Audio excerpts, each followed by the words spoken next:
नमस्कार, आप देख रहे हैं खबर दमदार। मैं हूं आपके साथ मेनका चौधरी और मैं हूं आपके साथ शीनम शर्मा। 7 बजे की तमाम बड़ी खबरें आपको बताएंगे और सबसे पहले बात कर लेते हैं यूपी में शहर की सरकार की। सुप्रीम कोर्ट का फैसला आने के बाद आज योगी कैबिनेट की बैठक हुई, जिसमें निकाय चुनाव में आरक्षण प्रस्ताव को मंजूरी मिली और दूसरी खबर भी आपको विस्तार से बताएंगे। दूसरी खबर में यूपी की 2 विधानसभा स्वार और 96 पर उपचुनाव की अधिसूचना जारी हो गई है। और तीसरी बड़ी खबर है जिसमें हम आपको दिखाएंगे कुशीनगर को आज सीएम योगी ने बड़ी सौगात दी है। और इसके साथ ही चौथी खबर, अवैध निर्माण के खिलाफ प्रशासन का बुलडोजर गरज रहा है। 5वीं खबर आपको बताएंगे अलीगढ़ मुस्लिम यूनिवर्सिटी से, जहां पर हिंदू छात्रों ने यूनिवर्सिटी प्रशासन पर गंभीर आरोप लगाए हैं। वहीं 6वीं खबर में हम आपको दिखाएंगे अपहरण कांड में आजीवन सजा के बाद अतीक की साबरमती जेल वापसी की तस्वीरें। तो विस्तार से सभी खबरों पर डालते हैं नजर। सीएम योगी की अध्यक्षता में आज कैबिनेट की मीटिंग हुई है और इस मीटिंग के दौरान ओबीसी आरक्षण संशोधन विधेयक को मंजूरी दी गई। नगर निकाय चुनाव में ओबीसी आरक्षण को लेकर ये बदलाव करने के लिए कैबिनेट ने अध्यादेश की मंजूरी दी है। योगी कैबिनेट की बैठक में मुहर लगने के बाद निर्वाचन आयोग अगले 48 घंटे में अधिसूचना जारी कर सकता है। सरकार में मंत्री ए.के. शर्मा ने जानकारी देते हुए बताया कि नगरपालिका अधिनियम और नगर निगम अधिनियम में संशोधन के लिए अध्यादेश लाया जाएगा, जिसमें अभी तक हुए आरक्षण को शून्य माना जाएगा और महापौर, नगरपालिका और नगर पंचायतों के लिए नए सिरे से आरक्षण व्यवस्था लागू की जाएगी। दरअसल दिसंबर 2022 में इसका नोटिफिकेशन जारी हुआ था, लेकिन इसे इलाहाबाद हाईकोर्ट की लखनऊ बेंच में चुनौती दी गई, जिसके बाद हाईकोर्ट ने 31 जनवरी तक बिना आरक्षण के चुनाव कराने का आदेश दिया था। इसे योगी सरकार ने सुप्रीम कोर्ट में चुनौती दी थी, जिसके बाद सुप्रीम कोर्ट ने आयोग बनाने के निर्देश दिए थे। 5 सदस्यीय आयोग का गठन हुआ। आयोग ने अपनी रिपोर्ट आरक्षण को लेकर सौंपी, जिसके बाद सुप्रीम कोर्ट से हरी झंडी मिली और अब कैबिनेट में आरक्षण को लेकर प्रस्ताव लाया गया, जो पास हो गया।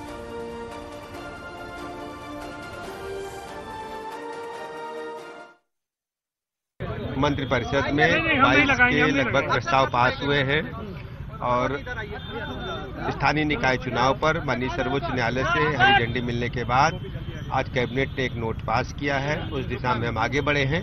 शीघ्र ही चुनाव हो।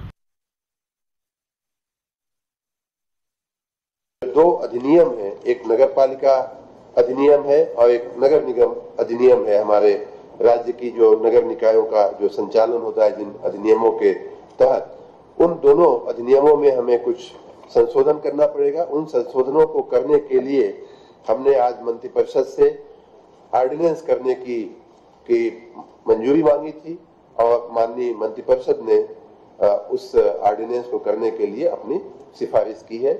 आगे की बात जब ऑर्डिनेंस हो जाएगा उसके बाद ही हम बता पाएंगे और संभवतः हम कल आपको और भी जानकारी देने में हम समर्थ हो पाएंगे। तो यूपी में दिसंबर 2017 में नगर निकाय के चुनाव के वक्त 3.33 करोड़ मतदाता थे, जो अब बढ़कर हो गए हैं 4.27 करोड़। यूपी नगर निकाय चुनाव में इस बार 17 नगर निगम, 200 नगर पालिका और 545 नगर पंचायतों में आरक्षण व्यवस्था लागू की जाएगी।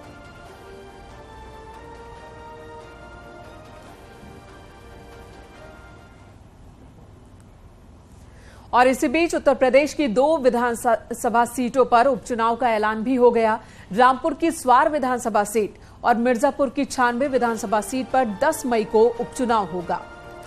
इसके साथ ही स्वार और 96 विधानसभा में चुनाव आचार संहिता लागू हो गई है। स्वार सीट से एसपी के टिकट पर पिछली बार अब्दुल्ला आजम जीते थे, लेकिन इसी साल उनकी विधायकी निरस्त हो गई, जिसके बाद ये सीट खाली हो गई।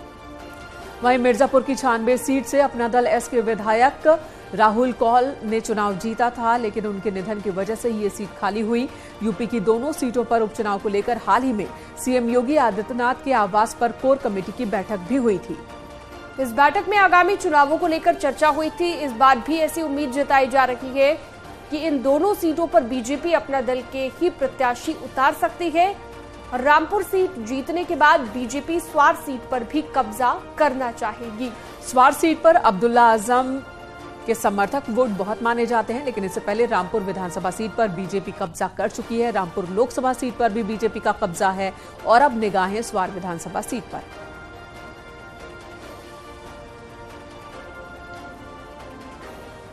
Also, some by-elections which are due in the country in various legislative assemblies and parliamentary constituents. So we are simultaneously announcing the by-elections also. So the by-elections will take place for the assembly in Odisha, Jharsuguda, in UP,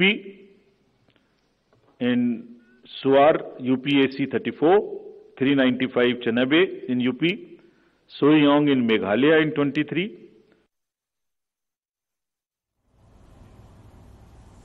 तो वहीं deputy CM Brajesh Pathak ने दावा किया कि दोनों ही सीटों पर BJP की ही जीत होने वाली है। सर, स्वार और 96 सीट पर मई में 10 मई को मतदान होना है, क्या कुछ तैयारियां हैं भारतीय जनता पार्टी की? दोनों उपचुनाव में भारतीय जनता पार्टी के प्रत्याशी प्रचंड बहुमत से जीतेंगे और हमारी पूरी तैयारी है। बिल्कुल।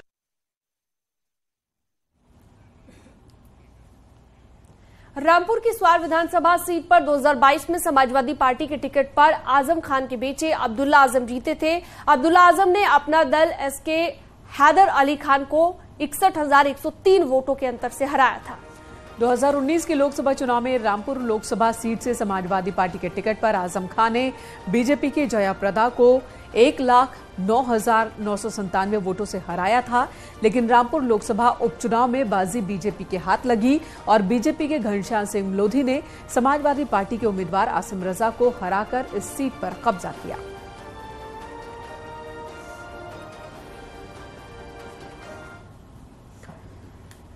वहीं मिर्जापुर की 96 विधानसभा सीट की बात की जाए तो ये सीट अपना दल एस के पास थी। 2022 के चुनाव में अपना दल एस के उम्मीदवार राहुल प्रकाश कोल ने इस पर कब्जा किया था।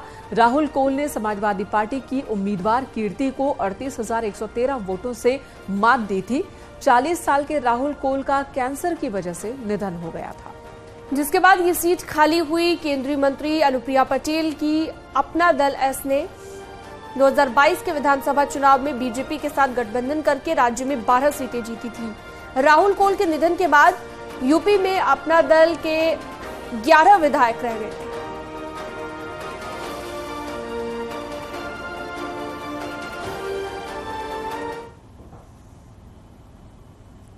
स्वार सीट के पूर्व विधायक अब्दुल्ला आजम को सुप्रीम कोर्ट से फिर झटका लगा है। सुप्रीम कोर्ट ने अब्दुल्ला की याचिका को रद्द करते हुए दोषी होने पर रोक लगाने से इनकार कर दिया था। यूपी सरकार से जवाब मांगते हुए सुप्रीम कोर्ट ने याचिका की कॉपी देने को कहा था।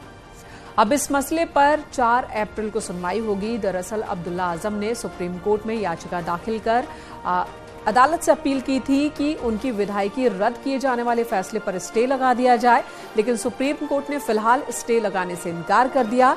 लेकिन यूपी सरकार को नोटिस भेजकर इस मसले पर जवाब मांगा है।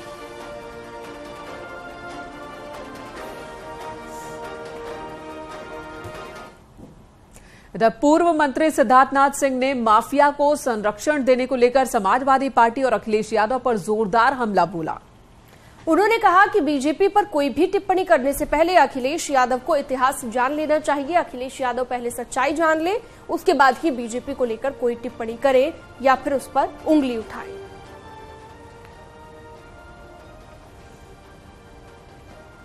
अखिलेश जी इतिहास को भूल जाते हैं कि अतीक अहमद और इस प्रकार के जो माफिया वो किस तरह से पनपे हैं उत्तर प्रदेश के अंदर।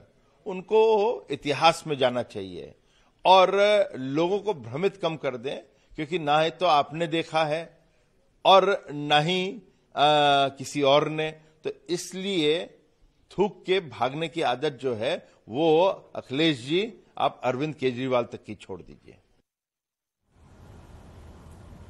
आगे बढ़ते हैं। माफिया अतीक अहमद को उम्र कैद की सजा पर कृषि मंत्री सूर्य प्रताप शाही ने कोर्ट के फैसले का स्वागत किया है। मंत्री सूर्य प्रताप शाही का कहना है कि अब गवाहों को भी यूपी सरकार पर भरोसा है।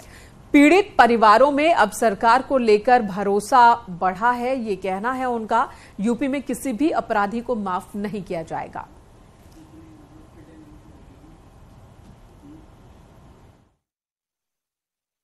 जो अभी तक सारे केसेज में अपने गवाहों को हॉस्टाइल करा देते थे, कम से कम गवाहों को यह विश्वास हुआ है कि नहीं, सरकार अपराधियों के खिलाफ जो है वो कार्रवाई करना चाहती है और उसकी इच्छा ये है कि हम ऐसे अपराधियों के खिलाफ कार्रवाई करें। इससे पीड़ित परिवारों को बहुत भरोसा पैदा हुआ है और साथ साथ में जो उसके साक्षी रहे उनको भी।